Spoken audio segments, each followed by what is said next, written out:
इस कहानी की शुरुआत में हमें बताया जाता है कि 14वीं सदी के आखिर में ज़मीन के सभी रिसोर्सेज ख़त्म हो चुके थे। इसलिए लीमा प्रोजेक्ट के तहत ज़मीन से एक एस्ट्रोनॉट की एक टीम को एक प्लैनेट जिसका नाम नेपच्यून है वहाँ पर भेजा गया था, ताकि वो एलियन को ढूंढ सकें जो बहुत ज़्यादा जदीद हों, जो ज़मीन को बचाने के लिए इंसानों की मदद करें। 16 साल बाद वो टीम नेपच्यून के पास पहुँच गई, जिसके बाद इनका ज़मीन के साथ रब्ता पूरी तरह से टूट जाता है, जिसके बाद सबको ये लगा था कि वो टीम मारी जा चुकी है। अब इस वाक़े को पूरे 29 साल गुजर चुके हैं और अब हमें ज़मीन से बाहर एक स्पेस स्टेशन को दिखाया जाता है, जहाँ रॉय नाम का एक एस्ट्रोनॉट काम कर रहा था और यही हमारी कहानी का मेन हीरो भी है।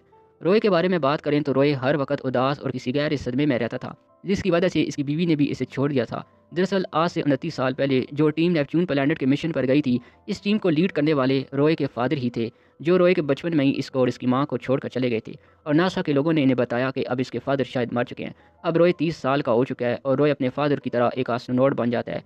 और एक दिन इसकी टीम इससे बताती है कि जो एनर्जी वेव्स तुम्हारी स्पेसशिप से टकराई हैं वो नेपच्यून प्लैनेट से आई थी, और हमें लगता है कि तुम्हारे फादर अभी भी जिंदा हैं, और हमें लगता है कि वो नेपच्यून प्लैनेट पर कुछ ना कुछ एक्सपेरिमेंट कर रहे हैं, और अगर वो इसी तरह से करते रहे तो हम सब अपनी धरती खो देंगे। और अब हमने तय किया है कि तुम एक टीम के साथ मार्स प्लैनेट पर जाओ, जहाँ से तुम नेपच्यून प्लैनेट पर इनसे रब्ता कर सको। अब रॉय एक टीम के साथ मार्च पर जाने के लिए तैयार हो जाता है, और इस टीम में रॉय के साथ इसके फादर के करीबी दोस्त कर्नल कलोनल भी थे। और अब यहाँ से सबसे पहले ये लोग चांद पर लैंड करते हैं और स्पेस कॉम की तरफ जाने लगते हैं। लेकिन तभी कुछ लुटेरे इन पर हमला कर देते हैं, जिसमें टीम के काफ़ी लोग मारे जाते हैं। लेकिन रॉय और कर्नल किसी भी तरह बचकर बेस तक पहुँच जाते हैं। लेकिन कर्नल की हालत बहुत ज़्यादा ख़राब होने की वजह से यहाँ से आगे नहीं जा पाता। लेकिन कर्नल इसको एक सीक्रेट मैसेज देता है, जिसमें स्पेस कॉम के ऑर्डर थे कि लीमा प्रोजेक्ट को स्पेस में ही तबाह कर देना है, क्योंकि सबको लगा था कि वो धरती के लिए खतरा है, जिसको सुनकर रॉय को काफ़ी दुख होता है। इसके बाद रॉय अपनी बाकी टीम के साथ मार्च के लिए निकल जाता है। लेकिन जब ये मार्च के लिए जा रहे होते हैं तो उन्हें एक दूसरे स्पेस स्टेशन से सिग्नल मिलते हैं, जिसके बाद ये लोग पहले इस स्पेस स्टेशन में जाते हैं, जो पूरी तरह से खाली था, जहाँ पर कोई इंसान नहीं था। और तभी एक लैब में इन पर एक खतरनाक बंदर हमला कर देता है, और इस हमले में इनका कैप्टन जख्मी हो जाता है। लेकिन रॉय इस बंदर को किसी भी तरह एक कैबिन में बंद करके मार देता है, और रॉय अपने कैप्टन को लेकर वापस शिप में आ जाता है। लेकिन कैप्टन जख्मों की ताब न लाते हुए मर जाते हैं।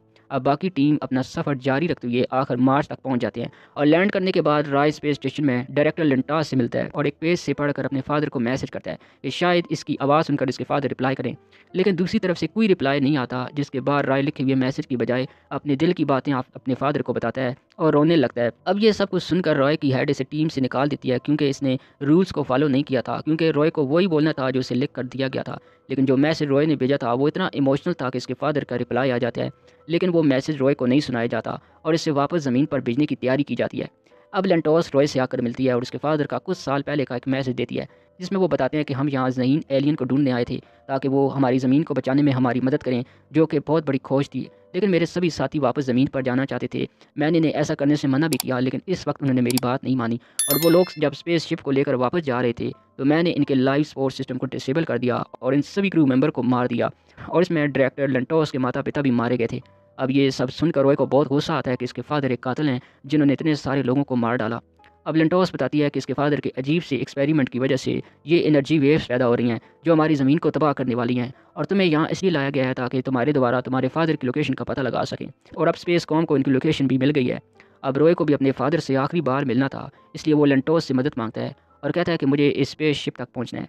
तो लेंटोस रॉय को टनल से वहाँ तक पहुँचा देती है, और अब वो अकेला ही रॉकेट के जरिए नेपच्यून प्लैनेट की तरफ निकल पड़ता है। और रास्ते में वो अपने फादर को बहुत याद करता है और अपने फादर की वीडियो भी देखता है। और अब वो स्पेस स्टेशन तक पहुंच जाता है तो नेपच्यून प्लैनेट की शिप में पहुंचने के बाद पूरा स्पेस स्टेशन खाली था, सिर्फ आसपास ग्रुप मेंबर की लाशें थीं। तो तभी रॉय के फादर सामने आते हैं।